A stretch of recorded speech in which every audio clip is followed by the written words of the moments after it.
was founded in 1926, the first census, 12% of Catholics were in the top socioeconomic groups: managerial, professional, and administrative. 20% of Protestants. No, sorry, 32% of Protestants. In 1991, the last census was taken, the Catholics have gone from 12 to 19% at certain points, Protestants have gone 22 to 40. And there's still twice as many Protestants, unfortunately present, many of them are in the top socioeconomic positions than Catholics. There's no change in that, so no interference with the system. Nobody wants to go upset the Protestants, the country, so it doesn't bother anybody. And at no stage has anybody raised any questions about this. But in many professions, the Protestant representation can be 3 to 4 times greater than numbers you might have airline pilots, for example, or musicians, all kinds of factors like this. You'll find 15-17% of Protestants and a small portion of Catholics. So they're overrepresented in many professions. And of course in agriculture, in farming, great land reform took place, but even today all farms over 50 acres have disproportionate representation of Protestants, and in the farms over 200 acres, I think it's like 17% of Protestant hands, with only 4% of the population. So what has happened over that period has been while there were aspects of what Protestants were uncomfortable with, there was no discrimination against them, and in terms of their lives and earning their living and all the rest, they ended up remaining in a very strong position. And that was the case today. Now, the interesting thing about it, when you come to look at the political side, if you move away from the border areas, it's almost impossible to find any Protestant who's unionist. I asked the Protestant Archbishop, ex-Archbishop recently, and he had a Protestant unionist comes down, and he hadn't. Now, of course, the state of Ireland, there are unionists, they didn't want to be in the separate state, they want to be with Britain. But that's all changed completely. They kept their identity, their own institutions and so on, but they've been assimilated in systems. They have retained their own position, and they have increasingly identified with our state. We are finding about Protestants that there's less Anglophobes amongst Protestants than amongst Catholics, put it that way. Most Protestants look very favourably at Britain. There are a lot of Catholics who still don't, I have to say. So that's the only differentiation we can find. But it's interesting that the political issue of unionism just disappeared. There would still be Catholics in the border areas who identify closely, Protestants in the border areas, identify closely with Protestants across the border, understandably, with their neighbours and friends. But where the border areas, it doesn't exist. And one man who asked me regularly is a Protestant unionist in Dublin. He's not a nuisance, writing letters all the time. But it's only one I come across.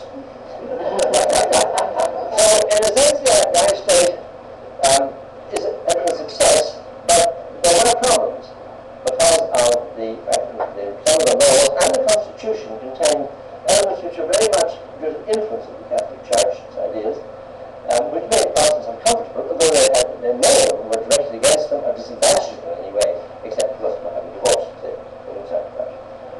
So much for that side of it. The Church in Ireland, the Catholic Church, never sought to be established.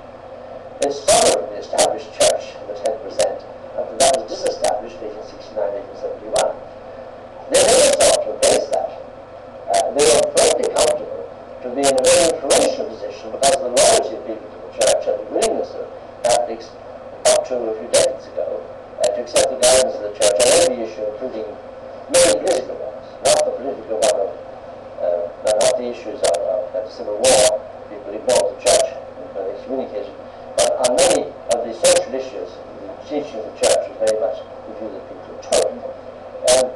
And the Church was very happy to have that influence. It didn't ever seek a political role as an established Church. So that differentiates. In the rest of Europe, bits of the established Church needs to remain. England has an established Church. Of course, it's been held in theory at least. In Scandinavia, the churches are established, and all church clergymen are your civil servants. In Germany, there's a religious tax. You can opt out of it.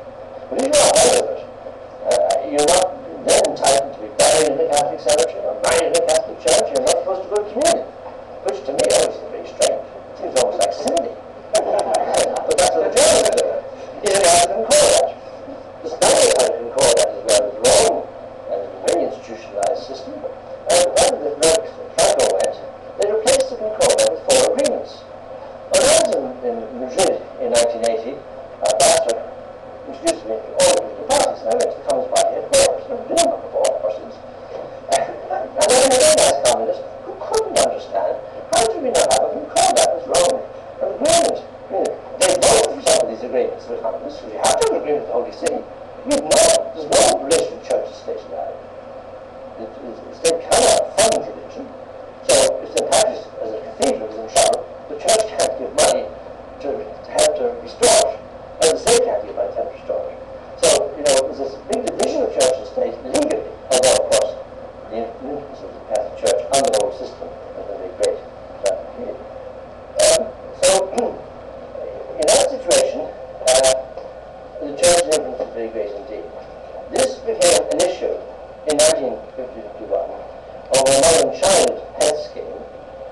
in the face of laws, and the government finally caved in, and the minister resigned. The government fell shortly afterwards on the issue. And at that time, the position taken by politicians, country politicians, was we have to do what the bishop said. That's it. The bishop said you can't do this, then we can't do it. It wasn't just that they were concerned they might lose votes. Most politicians, up to the 1950s, genuinely believed that they were bound to run the state in accordance with the teaching of the church, no matter how specific that might be or how difficult that might be. But that battle which the church won was a pretty victory, because from then on the church's influence began to decline. But I didn't realize what they were at. What they wanted really was to ensure that neither the courts nor the legislature could do anything about abortion. But somebody has to take the decision. You can't. Either the legislature can decide, and the courts can overrule them, or the legislature decides, the courts can overrule, but you can't decide, nobody can decide something.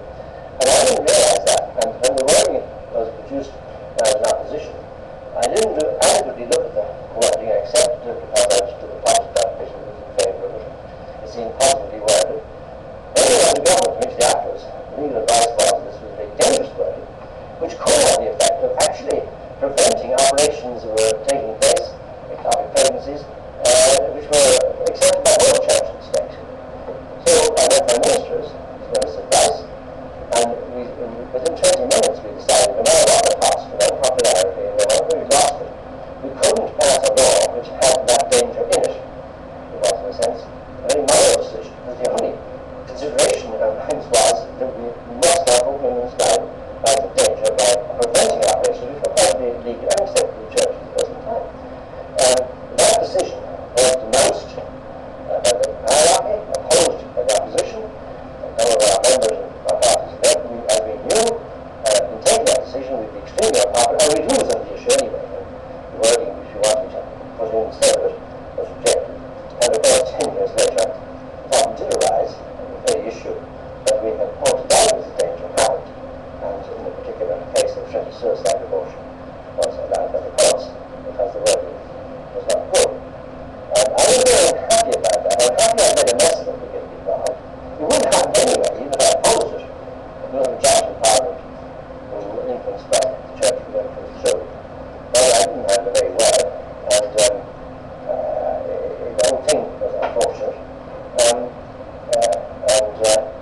had very ultimately.